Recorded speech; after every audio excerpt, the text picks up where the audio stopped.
ఇవి నిరర్ధకమైన మాటలు కావు.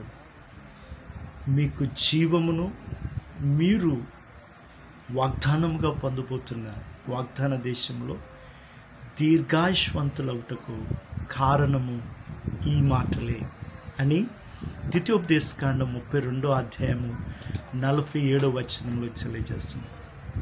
దేవుని యొక్క మాటలు, దేవుని యొక్క సేవకుని ద్వారా పలికిన మాటలు దేవుడు అంటున్నాడు, అవి మీకు జీవము, దీర్ఘాయుష్వంతులు అవుతారు అంటాడు. అందుకనే యెహోషువకి కూడా మోషే ఇచ్చిన ఆ యొక్క మాటల్ని దివారాత్రములు ధ్యానించమంటాడు.